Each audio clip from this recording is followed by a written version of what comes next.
What do you require?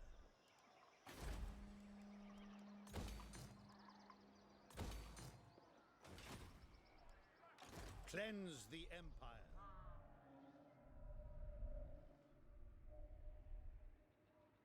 Cleanse the Empire.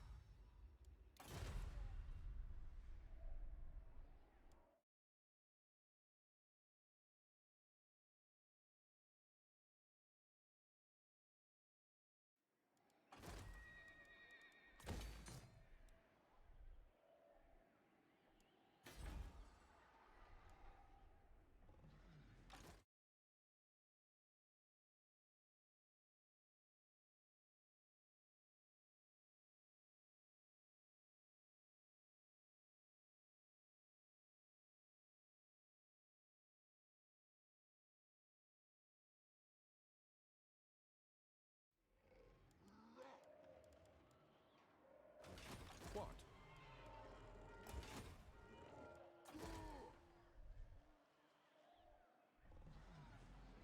The Empire. Yes.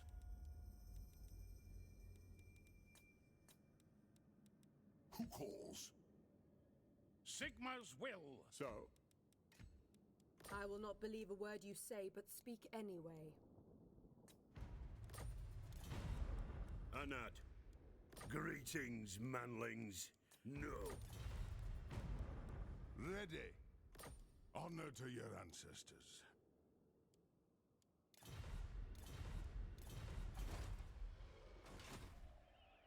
Yes, my lord.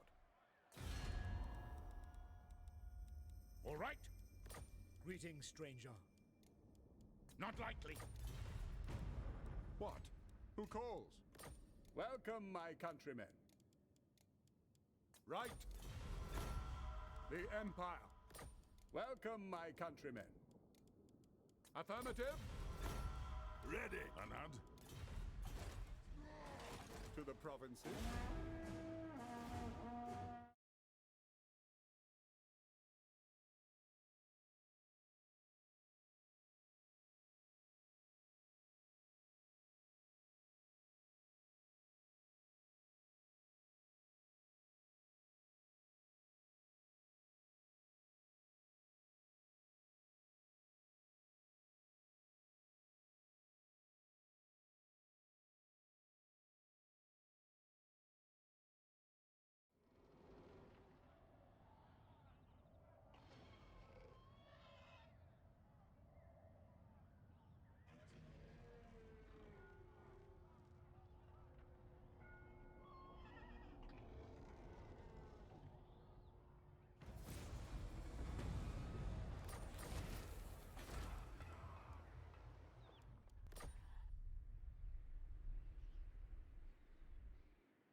What do you require?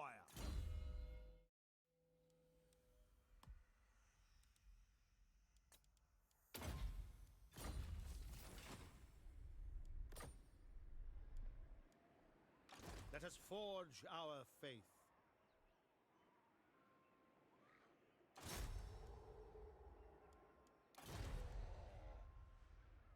I'll fix it. Your orders?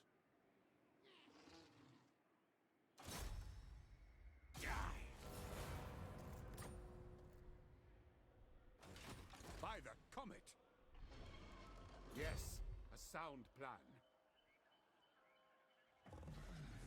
Let us move! By Sigma's right!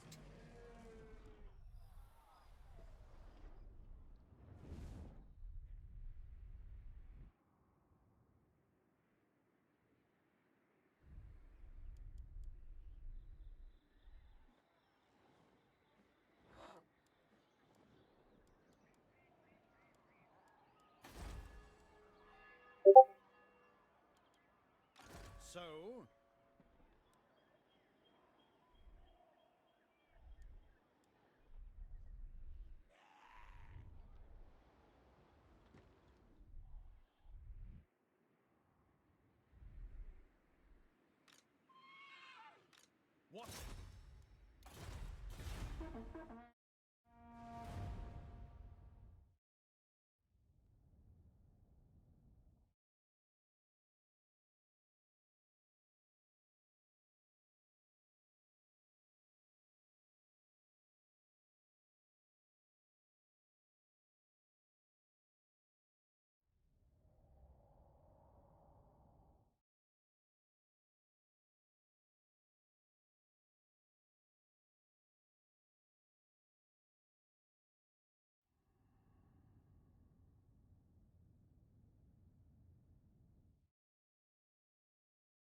nation calls.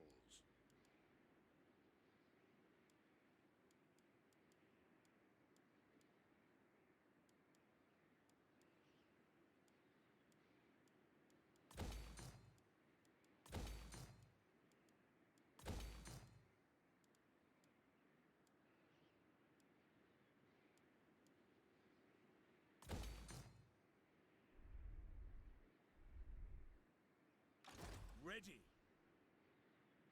By the comet.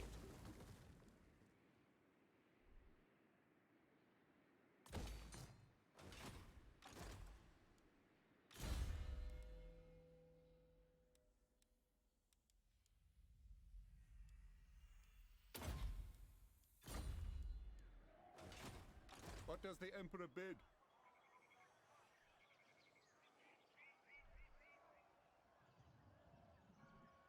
Who calls?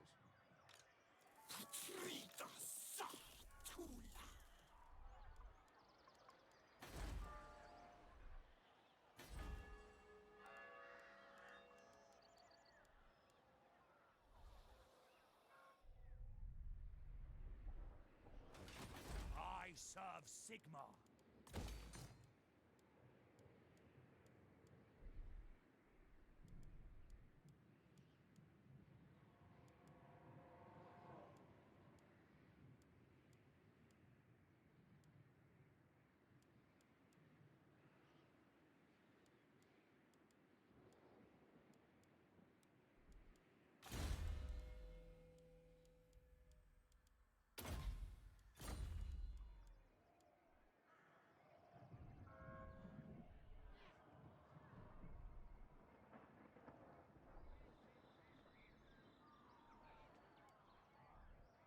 Pick up the pace!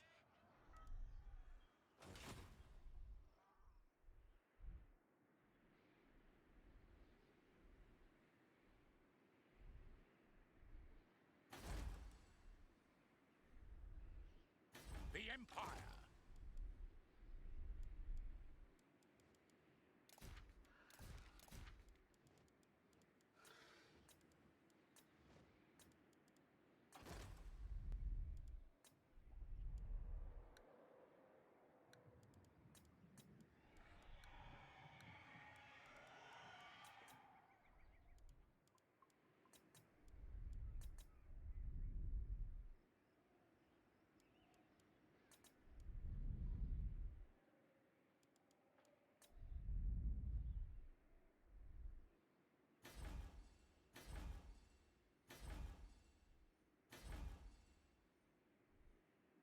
Praise Sigma. There is power within prayer.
Is it time?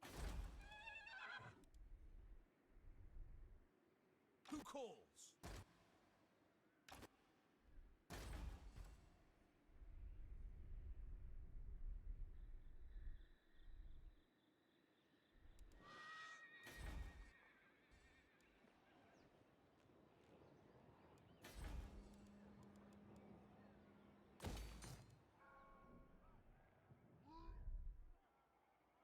The nation calls. This will bolster the nation. We march!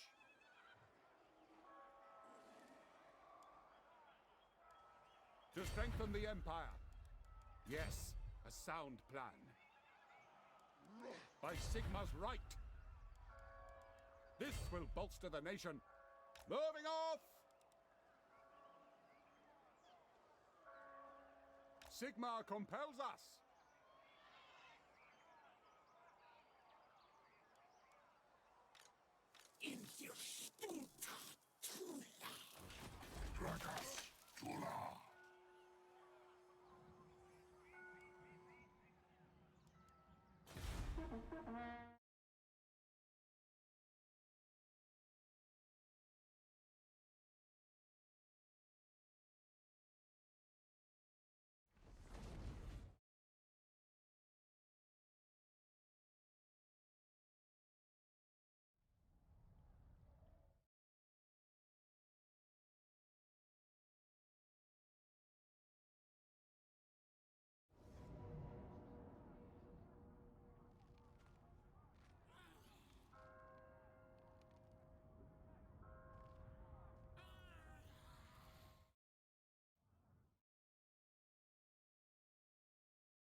Soldiers of the Empire!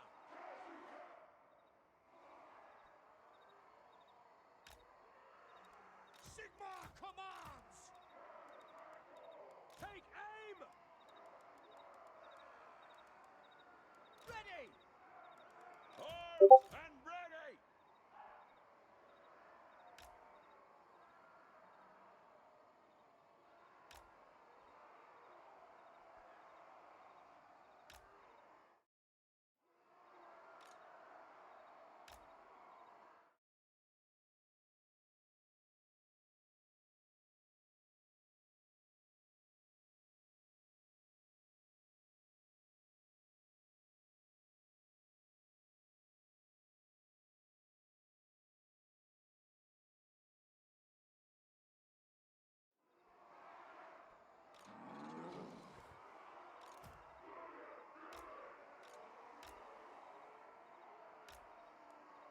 Sigma calls! Taking aim! Sigma commands!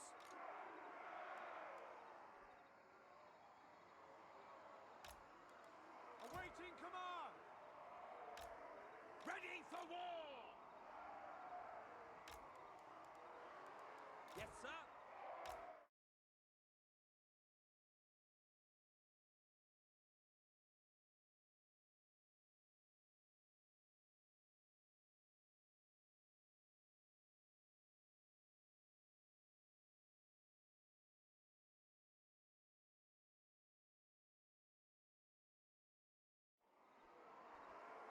General! Ready for war!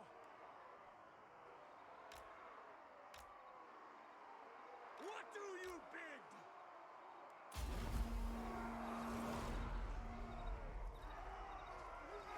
Standing by.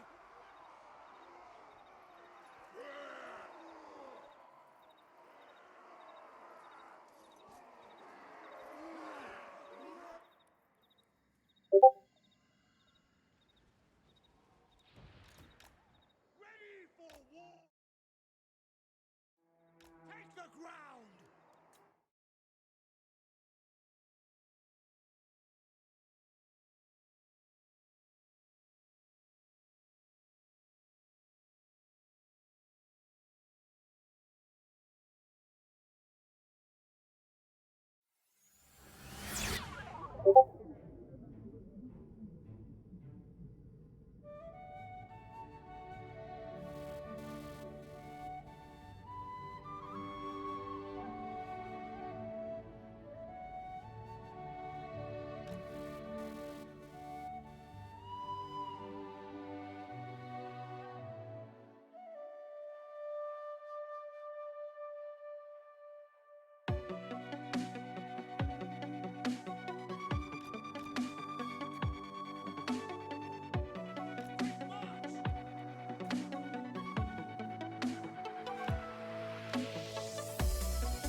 Sir, moving now. Awaiting orders. Yes, sir, quickly. Awaiting orders. Ready.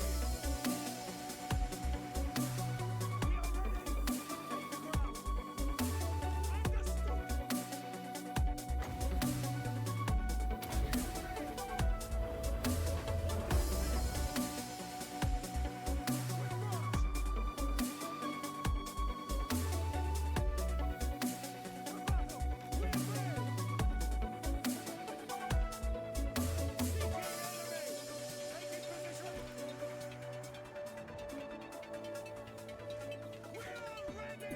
Take the ground. Understood.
Awaiting orders! Go! Ready for war!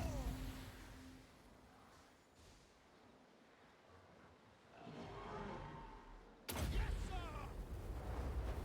Standing by! Formation, march! Understood! Get them! Taking position!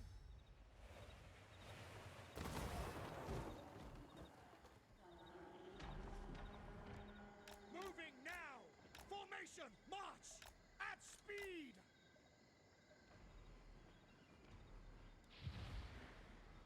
Yes, sir, quickly! Heading out at speed!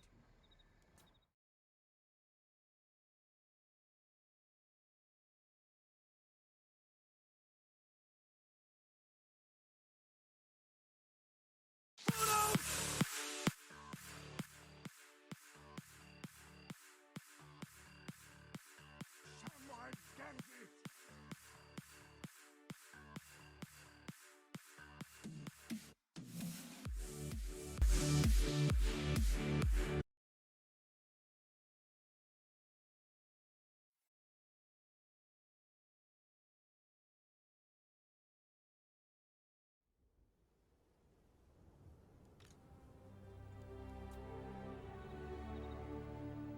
No lingering!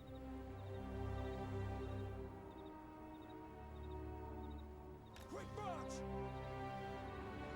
To battle! Yes, sir! At speed! Moving now! Yes, sir! Quickly! Go! We obey! Taking position! Take the ground! No lingering!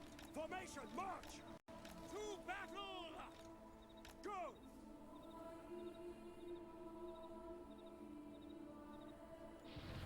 Our weapons are yours! What do you bid? Go! Taking position! Show us the foe! Our steeds are restless!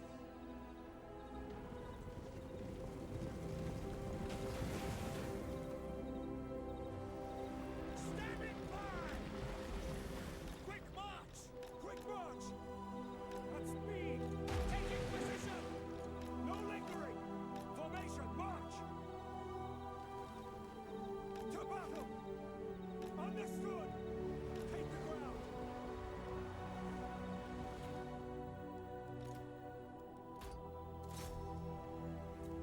Yes, sir!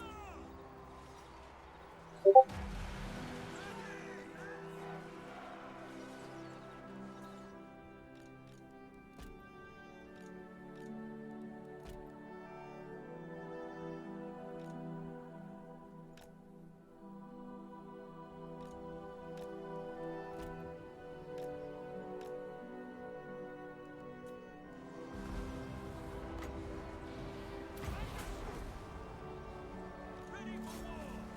For the Emperor!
What does the Emperor bid?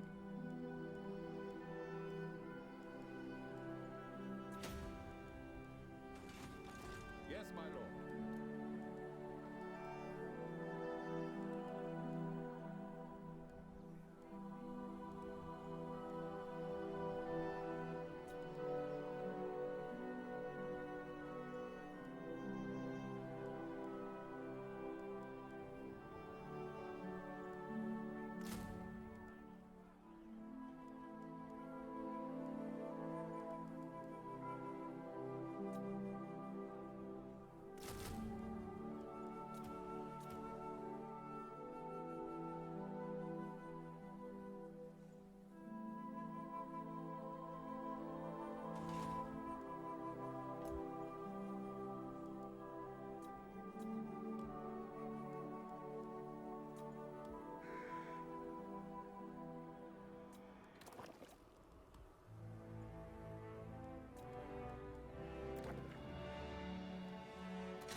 cleanse the Empire.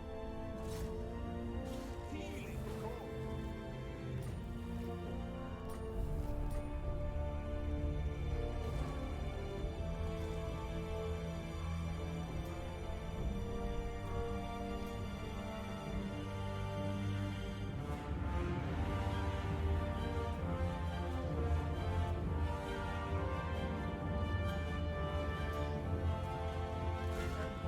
Let us move.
Praise Sigmar.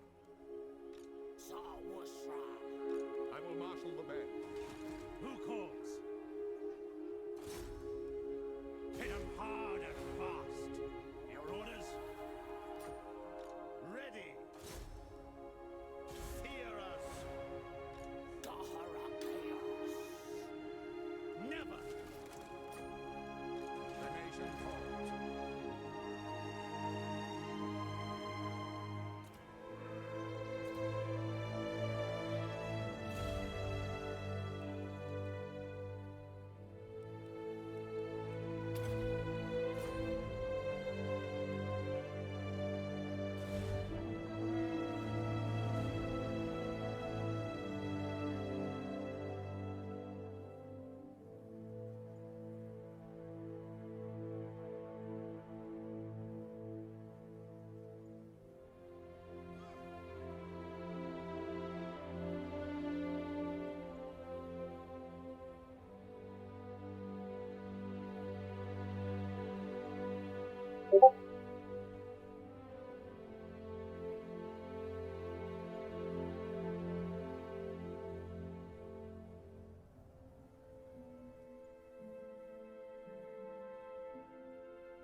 Take them before they get to battle.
Awaiting orders!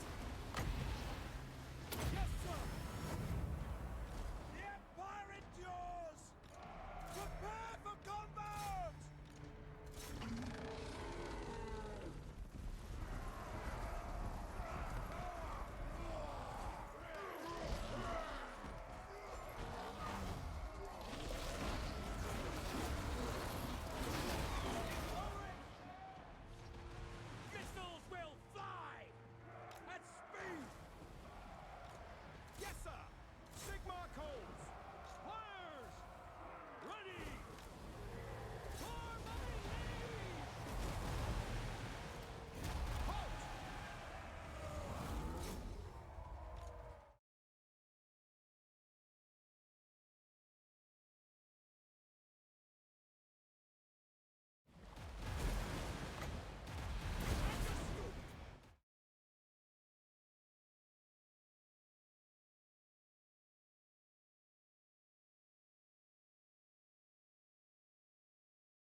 will marshal the men. Sigmar compels us. Ready. Yes, a sound plan. This will bolster the nation.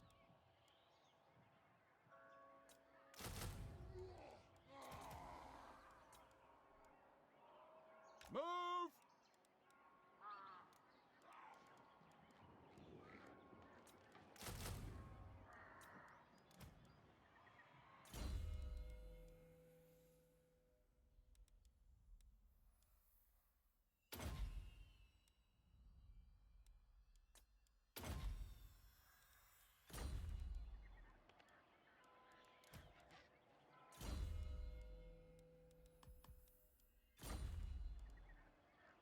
Yes, General.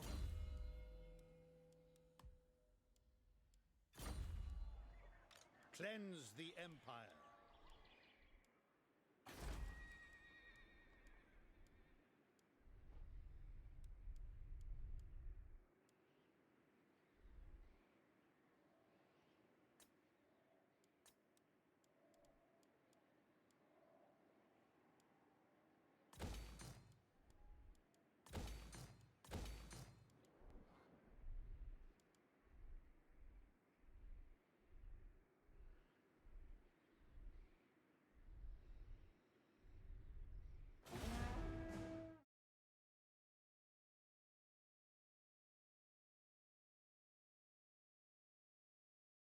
Appearance of their god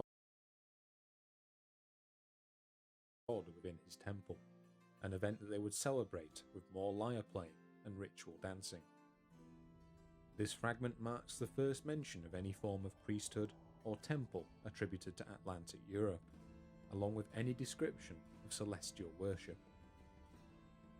Intriguing as this account is, the exact location it refers to cannot be determined from the text, and as we will soon discuss, there are good reasons to doubt its accuracy. For a more certain reference to religious practices amongst these peoples, we must turn instead to the accounts of 3 other authors.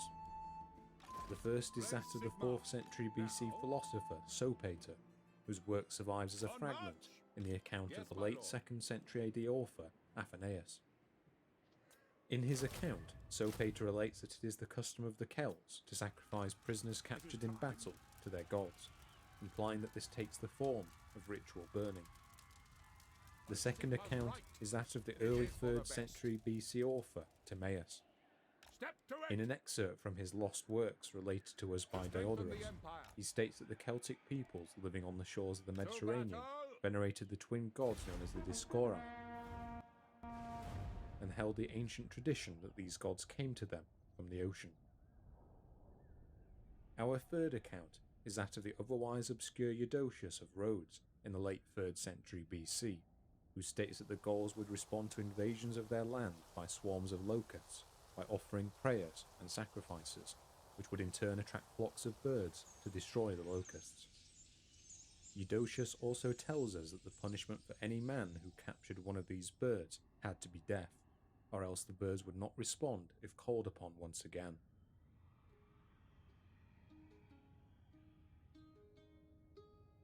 As intriguing as these accounts of ritual practices are, they do not contain any direct mention of the Druids. What do you require? Instead, we must turn to 2 later texts, both of which unambiguously refer to the Druids as a religious class amongst the peoples of Western Europe.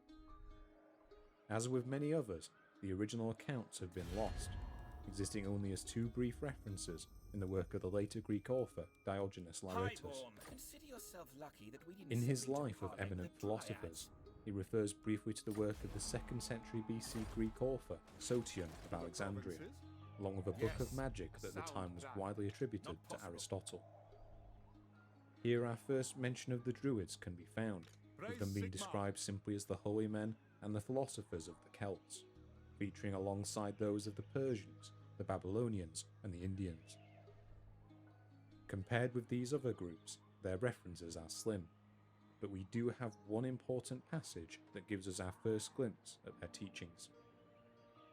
Quote, "As to the gymnosophists and druids, we are told that they uttered their philosophy in riddles, bidding men to reverence the gods, to abstain from wrongdoing and to practice courage. Finally, we have an account by an obscure 2nd century BC poet, Nicander of Colophon, preserved in a later work by the 3rd century AD author Tertullian. This poet alludes to religious practices amongst the Celts, who he claims would commune with the dead to predict the future. In order to achieve this, they would spend all night alongside the graves of the deceased, hoping to gain enlightenment from their dreams. So what can we learn from this handful of references? In Hecataeus of Abdera's account,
it is tempting to say that we have an early glimpse of religious practices in Atlantic Europe, one that involved both solar and lunar worship, along with the deposit of votive offerings. This line of thinking has proven a popular one ever since interest in the Druids was first rekindled. John Toland, an early antiquarian of the 17th century, attempted to equate the temple in this account with the stone circle of Callanish on the western coast of Lewis Island in the Outer Hebrides. What do you want? More recently, the archaeologist Audrey Burl has attempted to equate the 19-year cycle of the Hyperboreans with the 18.6-year cycle of lunar standstills observed in the north, an argument mirrored by fellow archaeologist Barry Cunliffe. By the comet. Cunliffe has further theorised this account of the Hyperboreans was taken from the work of the 4th century BC explorer Pytheas, whose work would have been contemporary to Hecataeus of Abdera. To back up this theory, he points to measures of latitude preserved by the later astronomer Hipparchus of Nicaea, who quotes sun measurements made by Pytheas as his source. One of these reported measures is 58 degrees 13 minutes, a latitude that does indeed cross Lewis Island. What does the Emperor bid? This theory is certainly an interesting one, but it should be noted that there are significant concerns with the accuracy of the account it draws upon. The most egregious of these is that the claimed location of Hyperborea varies wildly between different ancient authors, with successive authors placing its location further and further north as understanding of European geography improved. In the pseudo-historical accounts of Hesiod and Homer, Hyperborea is located north of Thrace in areas of what are now Romania and Bulgaria. Hecataeus of Miletus also places it along the coast of the Black Sea, an area whose geography was more widely understood by the time Hecataeus of Abdera relocated the Hyperboreans to an island off the coast of Gaul.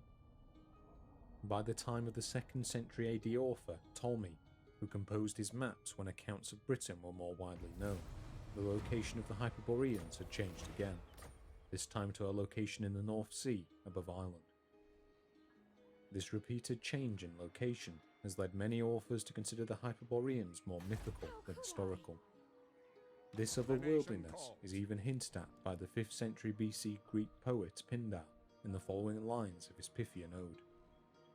Quote, "Of the fairest glories that mortals may attain, to him is given to sail to the furthest bound.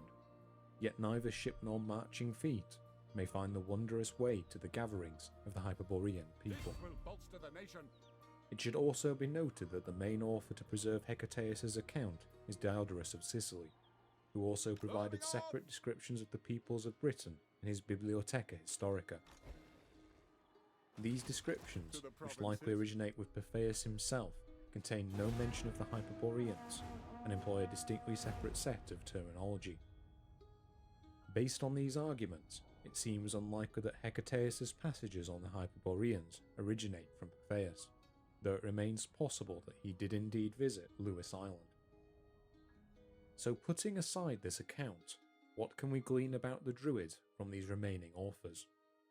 Well, we can be reasonably certain that a group of Gaelic holy men with this title was known of in the areas around the Greek colonies of southern Gaul from the 2nd century BC. The majority of these accounts present this group in either a neutral or a positive light, equating them in passing with the respected philosophers of other cultures. From Eudoxius, we learn that the communities they belonged to used animal sacrifices as a way of invoking the natural world, a practice similar to that of the Greeks and Romans of this period. Already we see the equation of local gods with those of the Greek pantheon, specifically the divine twins of Castor and Pollux. I will marshal the men. We also see hints at a darker element of religious worship in Sopater's account of ritual sacrifice by the Celts of their defeated foes. However, his account of human sacrifices never directly references the Druids, and Sopater's account is limited to discussing actions committed during warfare. For the moment, then, we are still unable to directly connect the Druids and these ritual sacrifices. In order to form a more complete view of the Druids' role within society, we must now turn to the accounts of later Roman and Greek authors, who provide descriptions of native religious practices on the cusp of Roman involvement in Western Europe.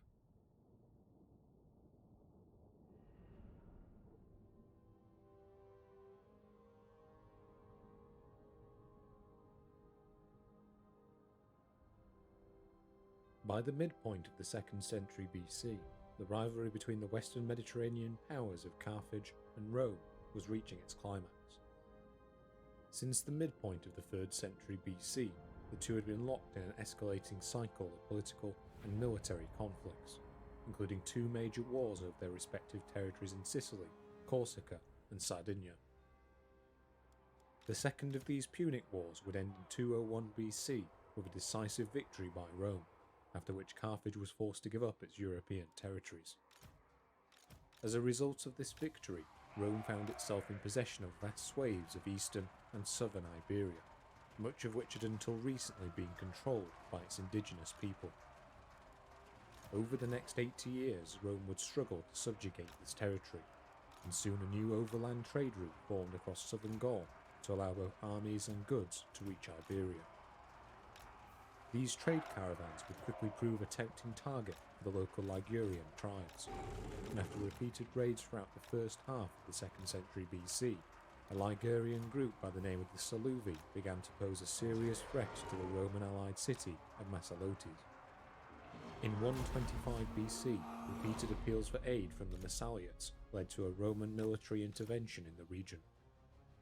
2 years later, a Roman army led by General Quintus Opimius destroyed the Saluvian capital at Entremont, and over the following years, Roman armies would penetrate deep into Gaul. The decisive victory came in 121 BC, when a Roman army inflicted a crushing defeat on a combined Gaelic force led by the Arverni and the Allobroges.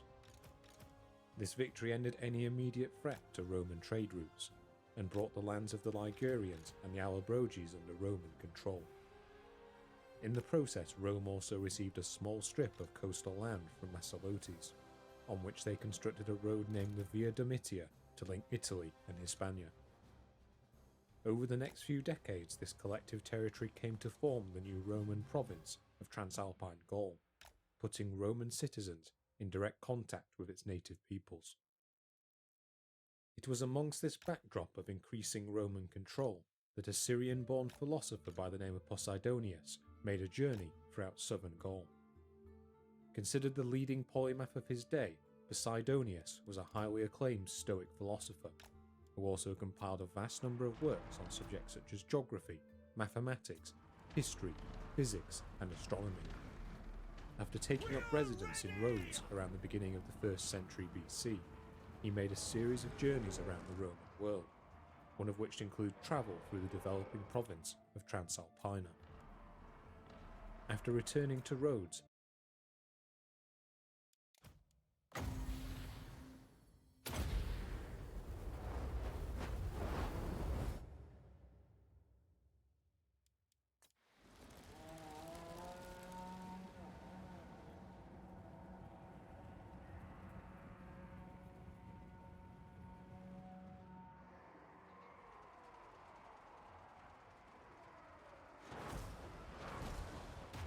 Yes, sir!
he wrote a full geographic and cultural treatise on the peoples of these regions, one that is unfortunately lost.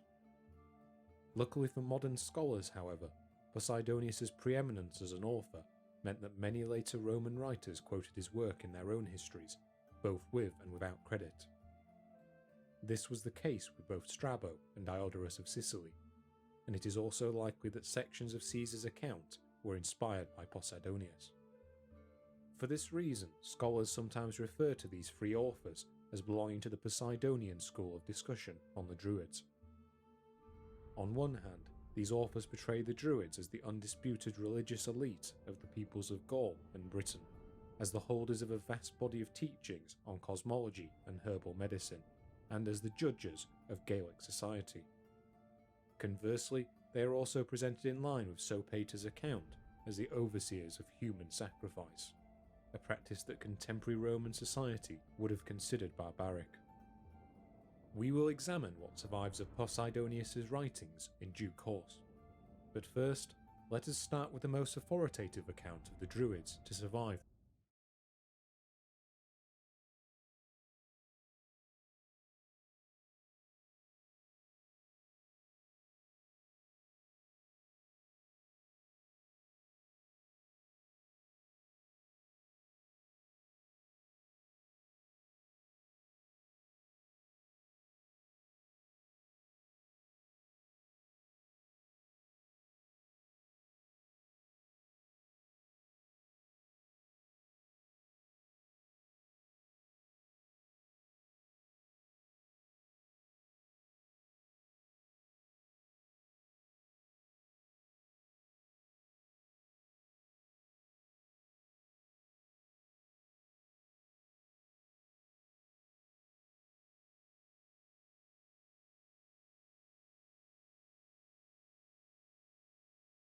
From this group of authors, that of Julius Caesar.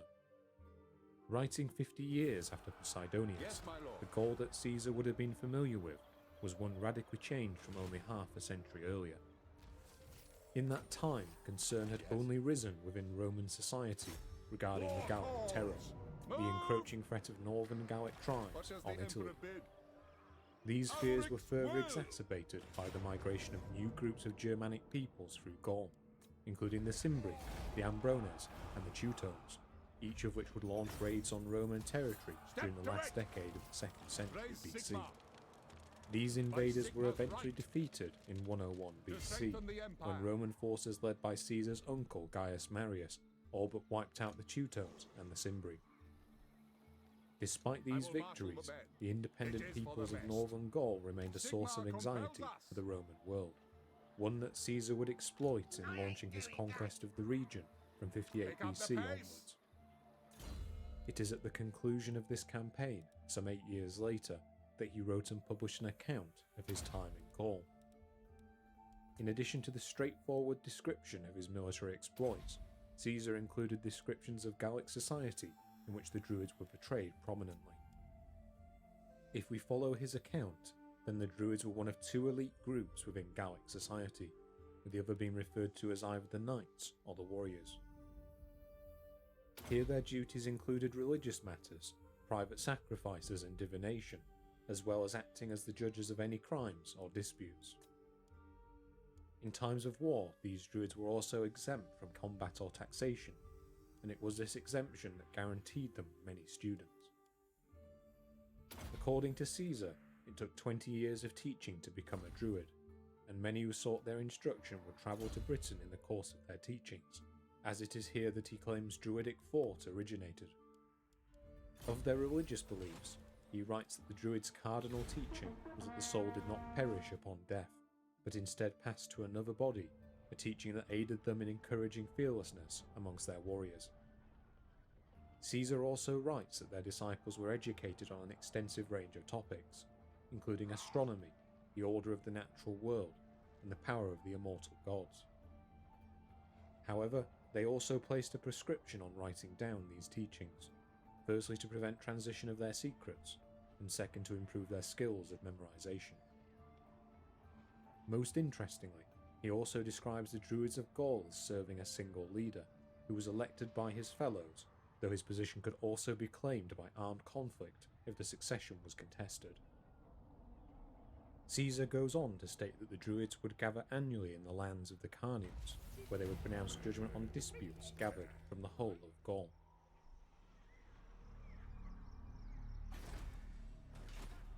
It is at this point that a darker element begins to creep into Caesar's account.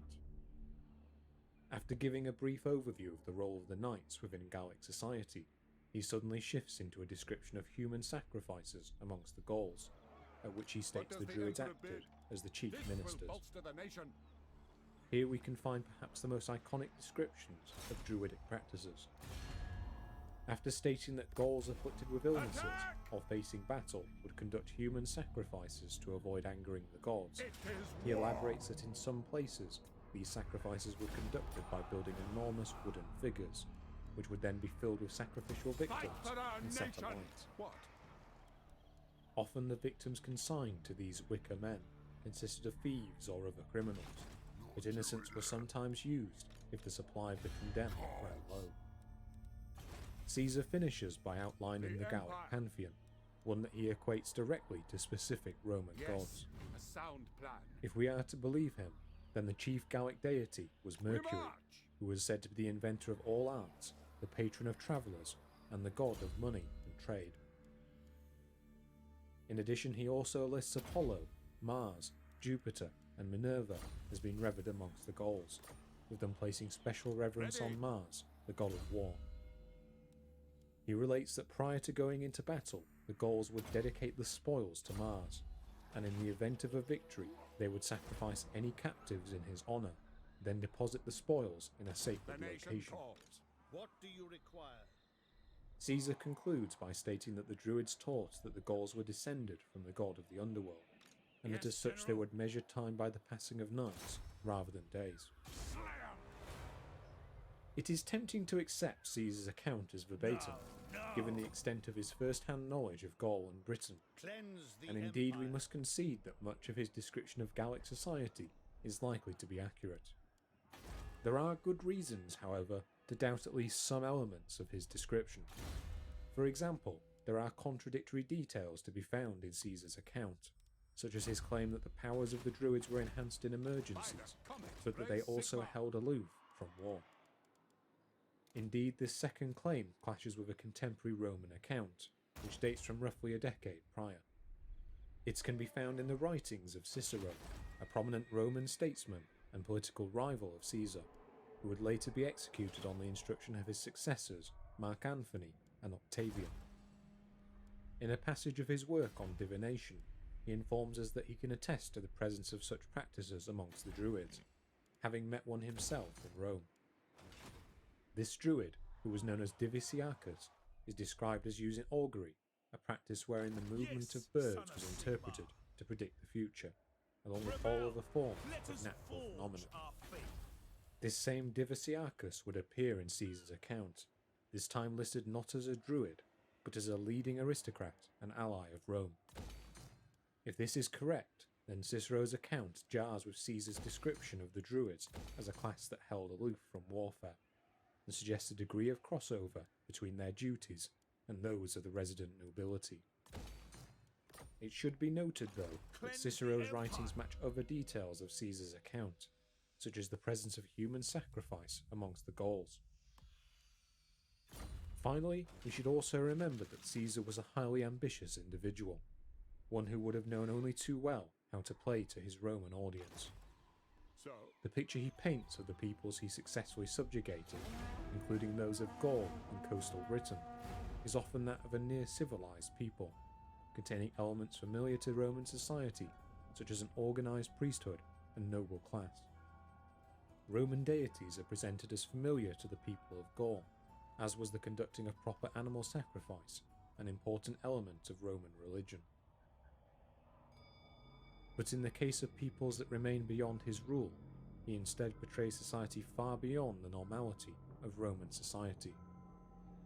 The best example of this is with the people of Germany, with whom he was involved in military conflicts along the border of Belgic Gaul.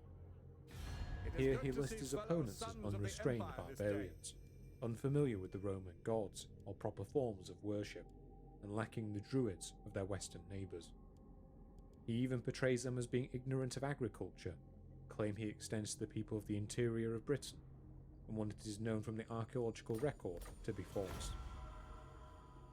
As a result, it has been suggested by a number of modern scholars such as Sean Dunham, Bernard Mayer and Ronald Hutton that these distortions are a deliberate tactic on Caesar's behalf. By portraying Gallic society as at least semi-civilized, with a resident set of priests and organised nobility, he was able to justify the inclusion of its people into an enlarged Roman Republic.